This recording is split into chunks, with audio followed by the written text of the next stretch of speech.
마라나타는 주 예수여 어서 오시옵소서라는 아람어 표현입니다.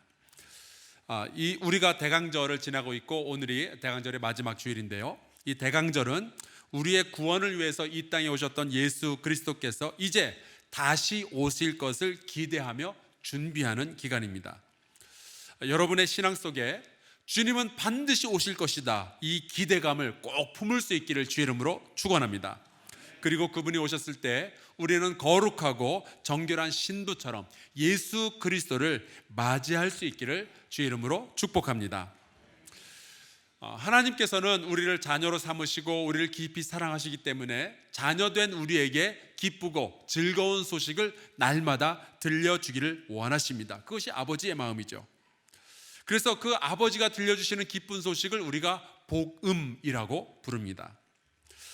이 복음이 성경에 기록되어져 있는데 어디 로마서나 복음서 어디 구석에 숨어 있는 것이 아니라 성경을 펴면 창세기로부터 요한계시록까지 어디에나 하나님의 말씀과 하나님의 행동이 기록된 곳에서는 복음이 발견된다 하는 것을 우리가 그동안 20주 동안 함께 보았습니다. 오늘은 요한계시록으로부터 들려지는 하나님의 복음에 대한 이야기입니다. 여러분 혹시 공포 영화 좋아하십니까? 좋아하는 분들도 있고 싫어하는 분들도 있죠. 저는 공포 영화를 별로 좋아하지 않습니다. 무서워서가 아니고 딱히 안 무섭다는 것은 아니지만 좀 징그러워서 싫을 경우가 많습니다. 근데 제가 어렸을 때 저희 부모님과 함께 보았던 공포 영화가 있습니다. 사실은 영화가 아니고 드라마였는데 혹시 여러분도 보셨을지 모르겠어요. 전설의 고향이라고 공포 드라마죠. 그러니까 천년 묵은 여우도 나오고 한이 맺힌 처녀 귀신도 나오고 그런 거예요. 그때 들었던 지금도 잊지 못할 명대사가 있습니다. 내 다리 내 마음. 그런데 굉장히 많은 기독교인들이 성경의 요한계시록을 읽을 때 공포 영화처럼 볼 때가 있어요. 일단 아무리 읽어도 내용을 잘 모르겠는 거죠. 너무나도 상징적인 언어들이 여기저기에서 불쑥불쑥 나오고 또 그 내용 자체도 보면 누가 죽었다느니 멸망했다느니 피를 흘렸다느니 이런 이야기들이 자꾸만 나오니까 이게 공포 영화 같은 거예요. 그런데 여러분, 우리가 아셔야 할 것은 요한계시록은 누군가를 겁주기 위해서 쓰여진 책이 아닙니다. 결코 아니에요. 오히려 예수 믿는 사람들 보고 안심하라고, 소망을 가지라고, 지금 힘들고 어렵지만 버티라고 용기를 주는 그러한 책인 거예요. 이 요한계시록 안에는요, 마지막 때를 살아가는 믿는 사람들에게 전하는 기쁘고 즐거운 소식들이 가득가득 채워져 있습니다. 그래서 이 요한계시록을 믿는 사람들이 읽으면은 마음이 편안해지고 즐거워지고 가슴속에 기대감이 생기게 되는 거예요. 그 기쁜 소식들 가운데 오늘 우리가 한 구절을 읽었는데 이렇게 되어 있습니다. 하나님은 친히 그들과 함께 계셔서, 하나님이 함께 계신대요. 또 모든 눈물을 그 눈에서 닦아주시니, 아마 이번 주에도 너무 힘들고 어려워서 눈물 흘린 분들이 있을지 모르겠는데 하나님이 여러분의 눈물을 닦아주신대요. 다시는 사망이 없고 애통하는 것이나 곡하는 것이나, 그리고 마지막에 이 구절 여러분이 꼭 가슴에 담아 두었으면 좋겠어요. 아픈 것이 다시 있지 아니하리니. 여러분, 이거 복음 아니에요? 특히 예배당에 오늘 나오긴 했지만 머리도 아프고 허리도 아프고 다리 아픈 분들, 마음이 아픈 분들, 혹은 관계가 아픈 분들, 주님께서 말씀하셔요. 아픈 것이 다시 있지 아니할 것이다. 여러분 가운데 이 복음이 심겨지기를 간절히 소원합니다. 그런데 저는 이 말씀을 보면서 믿는 사람들이 죽을 때에 꼭 듣고 싶은 이야기가 따로 있겠다라는 생각을 했어요. 여러분, 우리의 인생의 마지막에 어떤 소식을 들어야 우리가 정말로 기쁠까요?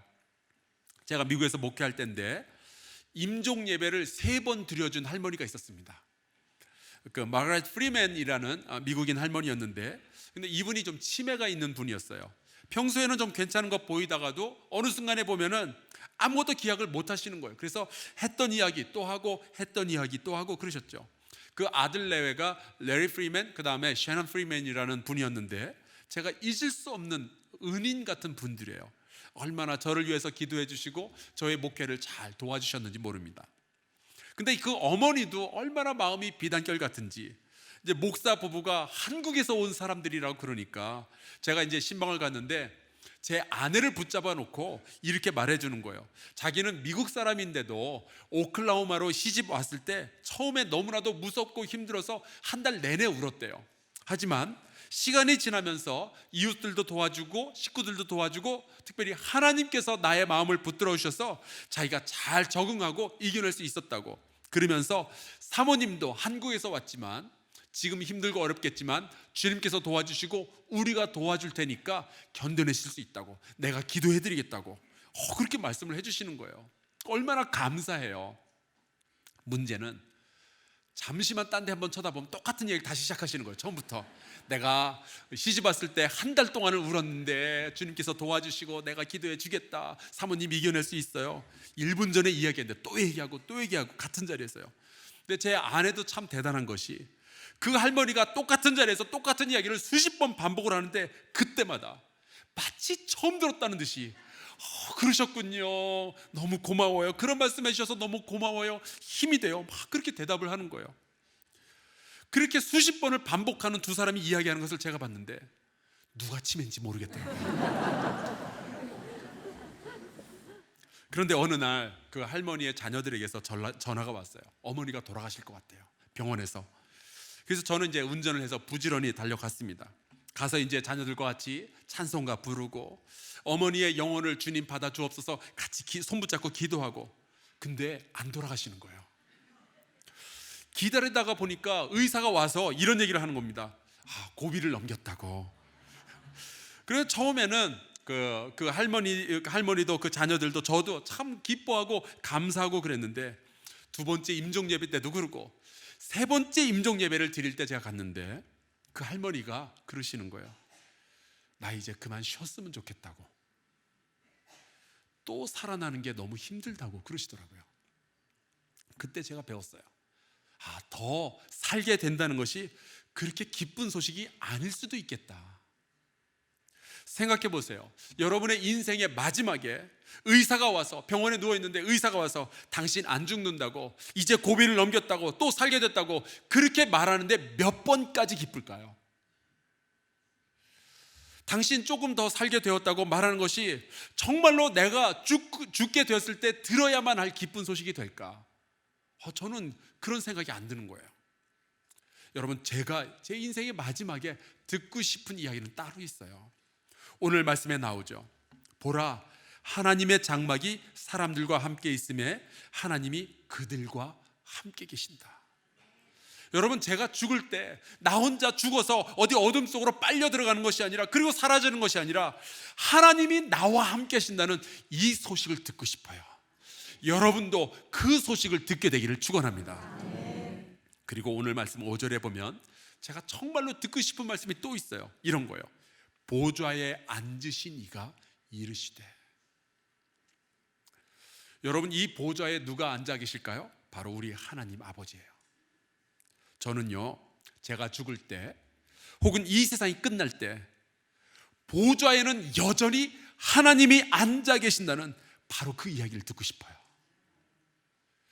세상의 마지막에 죽음이 나를 다스리는 것이 아니라 영원한 생명을 주시는 그 하나님이 여전히 보좌에 앉으셔서 세상을 다스리시고 나의 인생을 그분의 주권 가운데 두고 계셨다는 이 이야기를 듣고 싶은 거예요. 여러분, 내가 죽을 때 죽어야 되겠죠. 세상이 멸망할 때 멸망하게 되겠죠. 그렇다면 그런데도 불구하고 여전히 하나님께서 다스리고 계신다면 저는 안심하고 죽을 수 있을 것 같아요. 하나님이 없기 때문에 내가 죽는 것이 아니라 나의 죽음도 하나님의 주권 아래에 있다면 내가 내 영혼을 주님께 맡기고 편하게 갈 수 있지 않겠어요? 마치 예수께서 아버지, 내 영혼을 아버지께 부탁하나이다, 이렇게 평안하게 이야기할 수 있는 것처럼요. 나는 떠나갈지라도 주님이 내 아내와 내 자식들을 돌보아 주시고 내 교회를 주께서 붙들으시며 인도하실 것이라는 것, 내 성도들을 주님께서 인도하실 거라는 것, 제가 그걸 믿고 편안하게 갈 수 있지 않겠어요? 여러분, 세상의 끝에서도 여전히 우리를 사랑하시는 그 아버지께서 보좌에 앉아 계시고 우리를 다스리고 계시는 왕이시라는 이 사실을 굳게 믿을 수 있기를 주의 이름으로 축원합니다. 그리고 그분은 우리의 아버지시기 때문에 절대로 우리를 버리지 않으실 거예요. 절대로 안 버리실 거예요. 얼마 전에 우리 교회 국외 선교부가 필리핀에 가서 코피노를 만나고 왔어요. 가서 이 코피노 아이들을 모아놓고 크리스마스 파티도 열어주고 같이 노래 부르고 기도하고 같이 놀아주고 돌아왔습니다. 이 코피노는 코리안과 필리피노의 합성어예요. 그러니까 아빠가 한국 사람이고 엄마가 필리핀 사람인데 그 사이에서 태어난 아이들을 코피노라고 부르죠. 이 코피노들이 왜 생겨나는 거 하니, 한국 사람이 뭐 공부하러 혹은 사업차 혹은 여행 때문에 필리핀에 가서 살다가 또 필리핀 여자랑 눈이 맞은 거예요. 그래서 뭐 사랑한다느니 같이 살자느니 그러다가 둘 사이에 아기가 태어나는 겁니다. 근데 이 한국 남자가 정말 책임감도 없이 그냥 애들하고 엄마 내버려두고 한국으로 도망쳐 오는 거예요. 제가 예전에 우리 국외 선교부와 함께 그 필리핀에 가서 그런 코피노 엄마를 만났는데 무덤 사이에 텐트를 쳐놓고 사는 사람들이었어요. 근데 그 코피노에게는 아직도 반지가 있더라고요. 뭐라는 거 아니? 돌아오겠다 그랬대요. 우리 데려간다고 그랬대요. 오긴 누가 와요? 그걸 보면서 얼마나 가슴이 아프던지. 근데 같이 갔던 우리 권사님들 가운데 경상도 분이 한 분 계셨는데 그분이 아주 시원하게 욕을 한마디 날렸어요.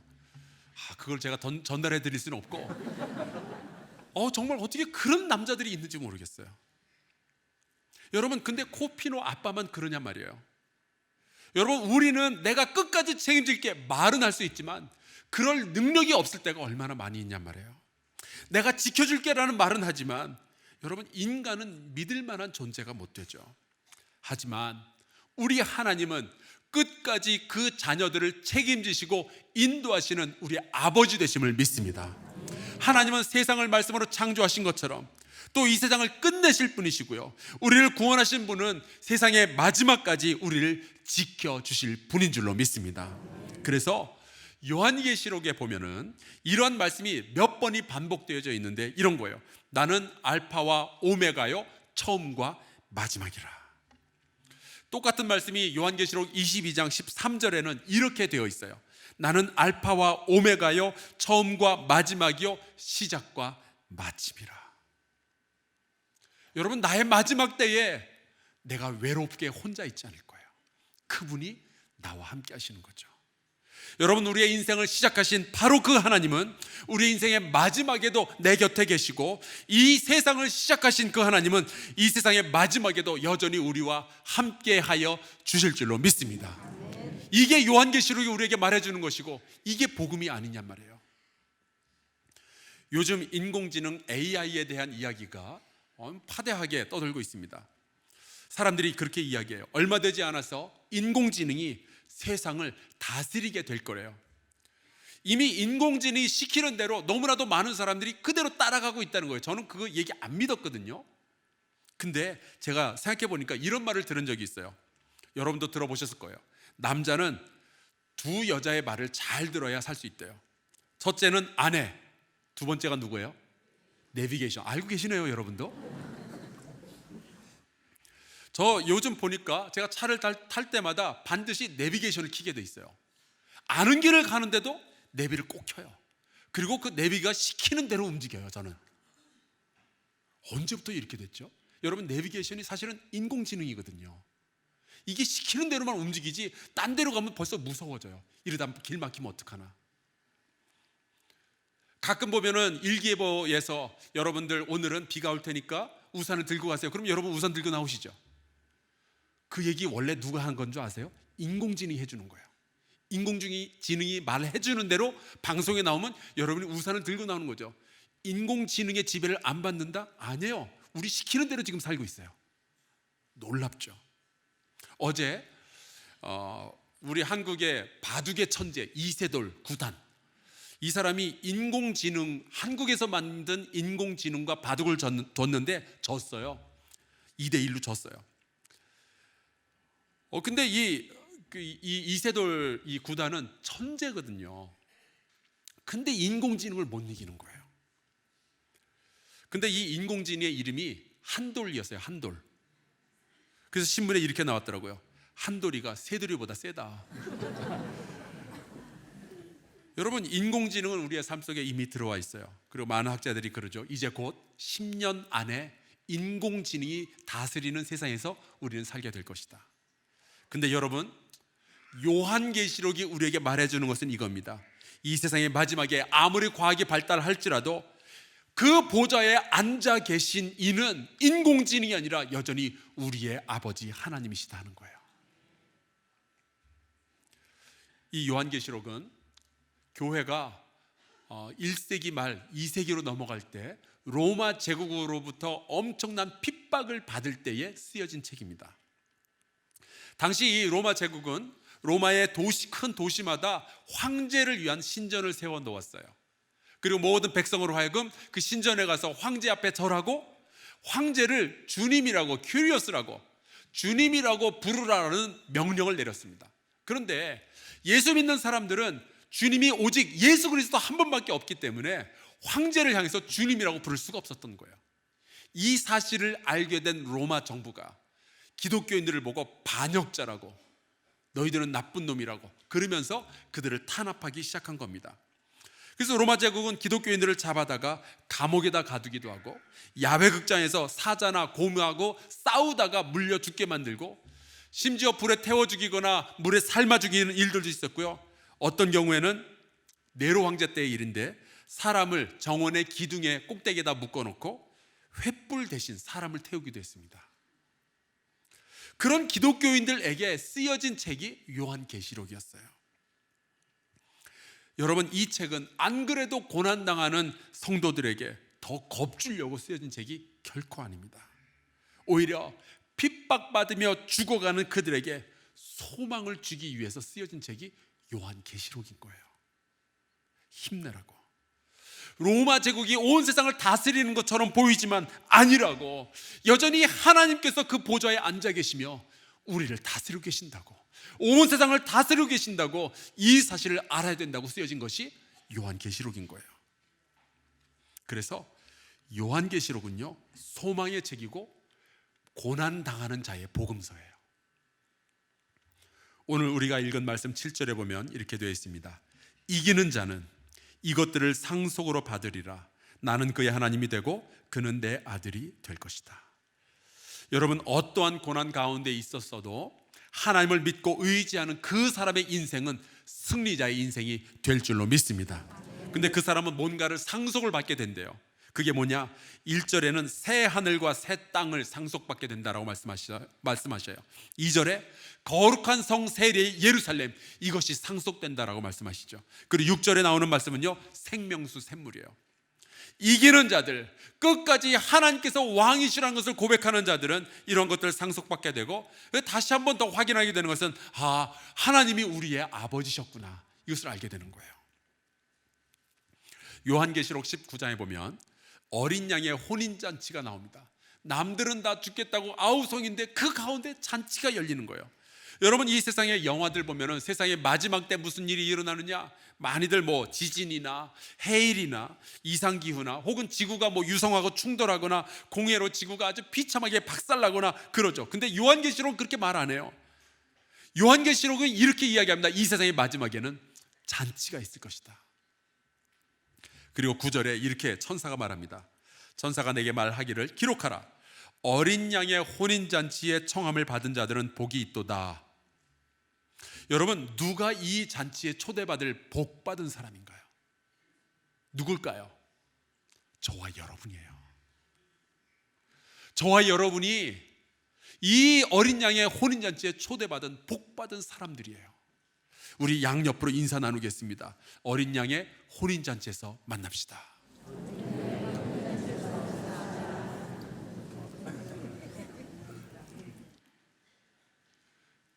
딴 데서 만나지 맙시다. 어린 양의 혼인잔치에서 우리 같이 만나야죠. 요한계시록 22장은 성경의 마지막 장인데 이런 말씀이 있어요. 또 그가 수정같이 맑은 생명수의 강을 내게 보이니 하나님과 및 어린 양의 보좌로부터 나와서 길 가운데로 흐르더라. 강 좌우에 생명나무가 있어 12가지 열매를 맺되 달마다 그 열매를 맺고 그 나무 잎사귀들은 만국을 치료하기 위하여 있더라. 여러분, 왜 하나님께서 보좌에 앉아 계신 그곳, 그 하늘나라에는 만국을 치료하기 위한 잎사귀, 나무 잎사귀들이 있을까요? 그것은 이 땅에 상처받은 사람들이 있기 때문에 그래요. 하나님은 우리 성도들이 받는 상처와 고난을 모른 척하고 지나가시는 분이 아니라 그 상처를 치료하기 위해서 기다리고 준비하시는 거예요. 이 세상의 마지막에도, 이 인생의 마지막에도 하나님은 우리의 아버지로서, 우리의 왕으로서 우리를 돌보실 준비를 하고 계시는 거예요. 초대교회 성도들은 이 요한계시록에서 주는 이 복음을 듣고 믿었던 사람들입니다. 그래서 그들은 지금 로마 제국에 의해서 엄청난 핍박을 받고 지금 고난받고 죽어가고 있지만 여전히 우리가 하나님의 주권 아래 있다는 것을 믿고 살았던 사람들이에요. 그래서 그들은 그렇게 잔혹한 핍박을 이기면서 하나님을 찬양할 수 있었던 사람들인 거죠. 결국 어떻게 되었는가? 불과 300년 만에 오히려 로마 제국이 기독교 국가로 변하게 됩니다. 믿는다고 하는 것이 무엇일까요? 내가 신앙생활 한다는 게 뭘까요? 내가 힘들고 아파도 하나님이 여전히 보좌에 앉아 계시며 그분이 다스리고 계신다는 것을 믿는 것이 신앙생활입니다. 내가 모든 것을 다 이해할 수는 없지만 여전히 하나님께서 왕으로 다스리시며 하나님은 우리를 위한 계획을 가지고 계신다는 것을 믿고 살아가는 것이 신앙생활이에요. 저는 이 요한계시록을 보면서 깨닫는 것이 있습니다. 내가 이 마지막 때에 믿음을 지키는 것이 아니라 이 믿음이 마지막 때에 나를 지켜주고 있는 거구나. 고난의 시대를 살아가며 내 인생의 마지막을 바라보며 하나님이 여전히 온 세상의 왕이시고 우리의 마지막까지 함께 하신다는 이 귀한 믿음, 이것이 오늘의 고난을 이길 수 있는 힘이 된다 하는 거죠. 사랑하는 성도 여러분, 어쩌면 여러분의 삶 가운데 지금 아픈 일들이 있을지 모르겠어요. 고통스럽고 슬픈 일들. 하지만 오늘 요한계시록이 우리 모두에게 분명하게 선포합니다. 하나님은 여전히 보좌에 앉아 계십니다. 하나님이 여전히 우리의 왕이시며 주인이시고 우리의 아버지셔요. 요한계시록 22장 7절에 이런 말씀이 있습니다. 보라, 내가 속히 오리니 이 두루마리의 예언의 말씀을 지키는 자는 복이 있으리라. 여러분, 주님은 반드시 약속을 지키실 겁니다. 보좌에는 지금도 그리고 영원히 주님께서 계시고 그 주님이 우리를 다스리고 계셔요. 이 믿음으로 세상을 이기는 승리자가 될 수 있기를 주의 이름으로 축원합니다. 제가 이 설교를 준비하면서 불렀던 찬송가가 있는데 여러분과 같이 나눴으면 좋겠어요. 찬송가 79장. 저는 이 찬송을 부를 때마다 이 세상을 시작하신 하나님을 생각하게 되고 이 세상의 마지막까지 우리와 함께 하실 하나님을 기억하게 됩니다. 주 하나님 지으신 모든 세계, 내 마음속에 그리워볼 때 하늘의 별, 울려 퍼지는 뇌성, 주님의 권능 우주에 차있네. 내 주 예수 세상에 다시 올 때 저 천국으로 날 인도하리. 나 겸손히 엎드려 경배하며 영원히 주를 찬양하리라. 여러분, 사는 게 힘들 때가 있잖아요. 그래도 여전히 주님의 높고 위대하심을 찬양하는 저와 여러분 될 수 있기를 바랍니다. 우리 함께 찬송가 79장 1절과 4절만 같이 부르고 기도하겠습니다.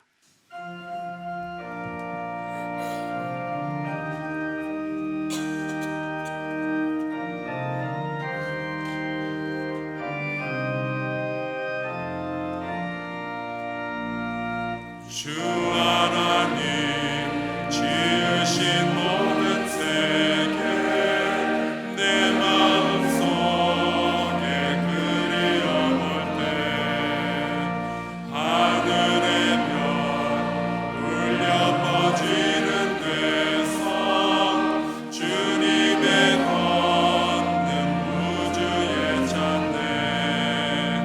주님의 높고 위대한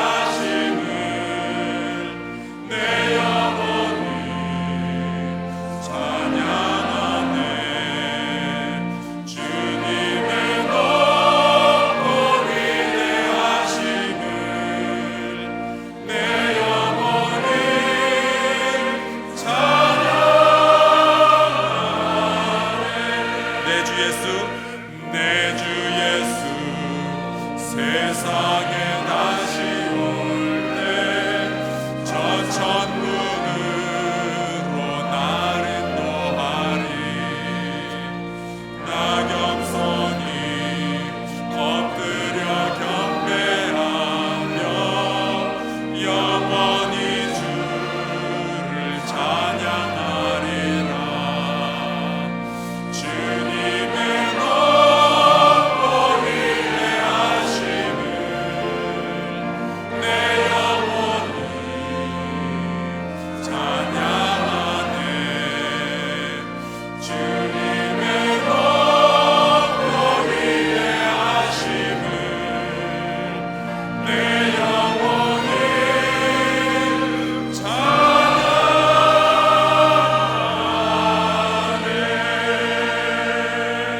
우리 같이 기도할까요? 혹시 이 자리에 예배 자리에 나왔지만 여전히 고단하고 외롭고 슬프고 아픈 이들이 있다면 같이 좀 주님께 통성으로 기도했으면 좋겠어요. 아버지여, 주님이 여전히 보좌에 앉아 계시며 우리를 다스리고 계심을 믿게 하여 주옵소서. 우리의 고난도 여전히 하나님의 주권 아래에 있음을 알게 하여 주옵소서. 믿음으로 고난을 이기게 하시고 승리자의 삶을 살고 승리자의 죽음을 죽게 하여 주옵소서. 우리 통성으로 같이 기도합시다. 아버지 하나님, 주께서 우리를 도와주시니 감사합니다. 하나님이 왕으로 계시며 우리의 아버지가 되시며 내가 마지막 때에도 너와 함께하겠다 약속하여 주셨는데, 아버지야, 이 믿음 가지고 우리가 살아갈 수 있도록 돌보아 주시옵소서. 힘들고 어려울 때마다 아버지의 존재를 또 의심하는 것이 아니라 이마저도 하나님의 주권 아래에 있다는 것을 고백하는 하나님 신실한 신앙인으로서 우리가 살아갈 수 있도록 주님 역사하여 주시옵소서. 아버지 하나님, 어려울 때마다 주님을 의심하는 사람이 아니라 어려울 때도 하나님을 찬양하고 주 앞에 엎드려 경배하며 내 하나님이 옳다고 인정하며 살아가는 우리 모두가 될 수 있도록 주님 돌보아 주시옵소서. 아버지 하나님, 고통이 있을 때 여전히 하나님께서 우리의 치유를 계획하고 계신다는 것, 준비하고 계신다는 것 믿으며 살아갈 수 있도록 허락하여 주시고, 그 믿음이 나를 지키는 것 하나님 우리가 경험하며 주님 살아갈 수 있도록 돌봐주시기를 간절히 소원하고 원합니다. 내 아버지 하나님 함께하여 주시옵소서. 여호와 하나님 아버지, 시작도 주님의 주권 아래에 있었으니 우리의 마지막도 주님의 주권 아래에 있을 것을 믿습니다. 고난의 삶 가운데서 힘들어하는 영혼들을 붙들어 주시고 아버지가 여전히 보좌에 앉아 계심을 믿게 하여 주시옵소서. 하나님을 믿고 신뢰하는 자에게 영원한 상급이 준비되었을 터인데 상처받은 영혼들을 치유하시기 위하여 준비하시는 아버지를 우리가 기억하게 하여 주시옵소서. 힘들고 어려울 때마다 하나님이 안 계신지 의심하는 것이 아니라 믿는 자로서 다시 한번 하나님을 바라보며 소명을 잃지 않게 하여 주시옵소서. 장차 어린 양의 혼인잔치에서 우리가 만나 수고했다고 서로 격려할 수 있도록 주님 우리의 인생을 붙들어 주시옵소서. 예수 그리스도의 이름으로 기도하옵나이다. 아멘.